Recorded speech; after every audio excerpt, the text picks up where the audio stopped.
नमस्कार दोस्तों, स्वागत है आप सबका हमारे YouTube चैनल आज के ज्ञान में। बता दें, गुरुवार का व्रत रखते हैं तो पूजा के बाद जरूर सुने ये व्रत कथा, जिससे गुरु दोष का प्रभाव होगा कम।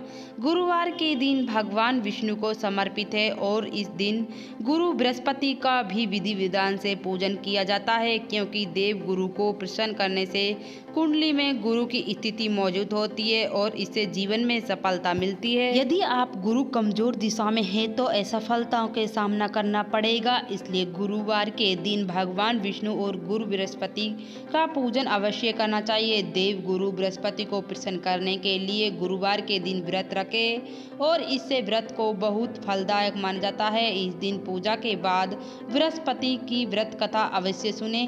तो आज हम बृहस्पति की व्रत कथा बताने वाले हैं, तो वीडियो में लास्ट तक बने रहें। अगर आपने हमारे चैनल को सब्सक्राइब नहीं किया तो सब्सक्राइब कर लें। गुरुवार की व्रत कथा। प्राचीन काल में एक प्रतापी राजा था। वह दानवीर था। वह हर बृहस्पतिवार को व्रत रखता था और गरीबों को दान देता था, लेकिन राजा की रानी को ये बात पसंद नहीं आई थी। वह ना तो व्रत करती और ना ही किसी को दान देती। एक दिन राजा शिकार करने जंगल निकल गया।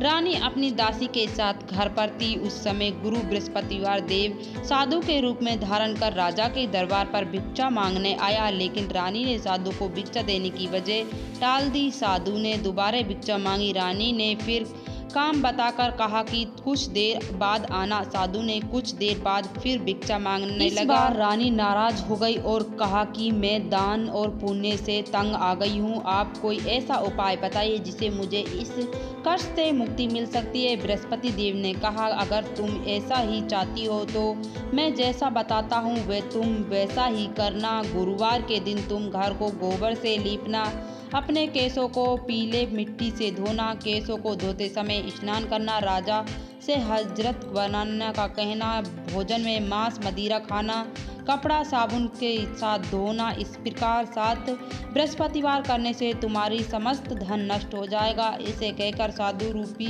बृहस्पति देव अंतर ध्यान हो गए। साधु ने जैसा बताया रानी ने वैसा ही किया। 3 गुरुवार बीत गए। राजा रानी की समस्त संपत्ति नष्ट हो गई। ये ताकि भोजन भी लाले पड़ गए। घर की ऐसी स्थिति देखकर राजा दूर देश कमाने चले गए और घर में रानी अकेली रह गई। रानी ने एक दिन अपनी बहन के पास अपनी दासी को भेजा और कहा कि वे कुछ मांग लाए जिससे घर का काम चल सकता। उस दिन गुरुवार था और रानी की बहन बृहस्पति व्रत कथा सुन रही थी। रानी की दासी वहां पहुंचकर और रानी की सारी व्यथा सुनाई, लेकिन रानी की बहन ने कोई जवाब नहीं दिया। ऐसे देखकर रानी की दासी वहां से रुके बिना ही वापस चली आई। दासी ने रानी को सारी बात बताई और कहा कि आपकी बहन ने किसी प्रकार की मदद नहीं की। उधर रानी की बहन कथा सुनकर और पूजा समाप्त करने कर अपनी बहन के घर आई और कहने लगी, बहन मैं बृहस्पति की व्रत कथा सुन रही थी। तुम्हारी दासी मेरे घर आई, परंतु जब तक कथा होती है तब तक ना उठ सकती हो और ना हम बोल सकती हो, इसलिए मैंने नहीं बोली। कोई दासी क्यों गई? रानी ने अपनी सारी व्यवस्था सुनाई। रानी की बहन ने पूरी बात सुनने के बाद कहा कि बहन, भगवान बृहस्पति देव सबकी मनोकामना पूर्ण करता है। देखो, शायद तुम्हारे घर में भी अनाज रखा है। पहले तो रानी को विश्वास नहीं हुआ था, पर बहन की आग्रह करने पर उसने अपनी दासी को अंदर भेजा और समूचा अनाज से भरकर एक घड़ा मिला था। ये देखकर दासी की बड़ी हैरान हुई। दासी रानी से कहने लगी, हे रानी, जब आपका भोजन नहीं मिला तो वह व्रत करती थी, इसलिए क्यों नहीं इस व्रत और कथा की विधि विधान से पूजा करनी चाहिए ताकि हम भी व्रत कर सकते हैं। तब रानी ने बहन से बृहस्पतिवार की व्रत कथा के बारे में पूछा। उसकी बहन ने बताया, बृहस्पतिवार के व्रत में चना की दाल और मुनक्के से भगवान विष्णु को केले की जड़ में पूजन करे ताकि दीप प्रज्वलित करे, व्रत कथा सुने और पीला भोजन ही करे, इससे बृहस्पति देव प्रसन्न होते हैं। व्रत और पूजन विधि बताकर रानी की बहन अपने घर लौट गई। 7 दिन के बाद जब गुरुवार आया तब उसकी रानी और दासी ने व्रत करा। गुड़सार में जाकर चना और गुड़ ले गई, फिर उससे केले की जड़ और भगवान विष्णु की पूजा की। अब पीला भोजन कहाँ से आए, बात दोनों बहुत दुखी हुई उनके व्रत रखा, इसलिए बृहस्पति देव उनसे प्रसन्न हुआ।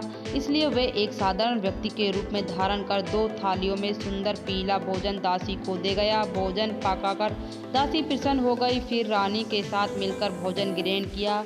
उसके बाद सभी बृहस्पति को व्रत और पूजन करने लगी। बृहस्पति भगवान विष्णु प्रसन्न होकर उसके घर में सुख समृद्धि आने लगी, लेकिन रानी फिर से आलस्य में आ गई। तब दासी बोली, देखो रानी, तुम पहले भी इसी प्रकार आलस्य करती थी, जिससे तुम्हारा धन रखा था जो सब नष्ट हो गया। इस कारण सभी धन नष्ट होने लगा। जब तक भगवान विष्णु की कृपा से धन मिला तो तुम फिर से आलस्य करने लगी। रानी को समझाया हुआ दासी कहती है कि बड़ी मुसीबत के बाद हमने ये धन पाया है, लेकिन हम दान पुण्य करना चाहते हैं, भूखे मनुष्यों को भोजन कराने चाहते हैं, धन को शुभ कार्य में खर्च करना चाहते हैं, जिससे तुमको फूल और यश बन सकता है, स्वर्ग की प्राप्ति हो सकती है, पितृ प्रसन्न होंगे। दासी की बात मानकर रानी अपने धन शुभ कार्यों में खर्च करने लगी, जिससे पूरे नगर में उसका यश फैल गया। तो ये संपूर्ण जानकारी बृहस्पतिवार की व्रत कथा के बारे में। वीडियो अच्छी लगी है तो वीडियो को लाइक शेयर जरूर करना, कमेंट में बृहस्पति भगवान जरूर लिखना।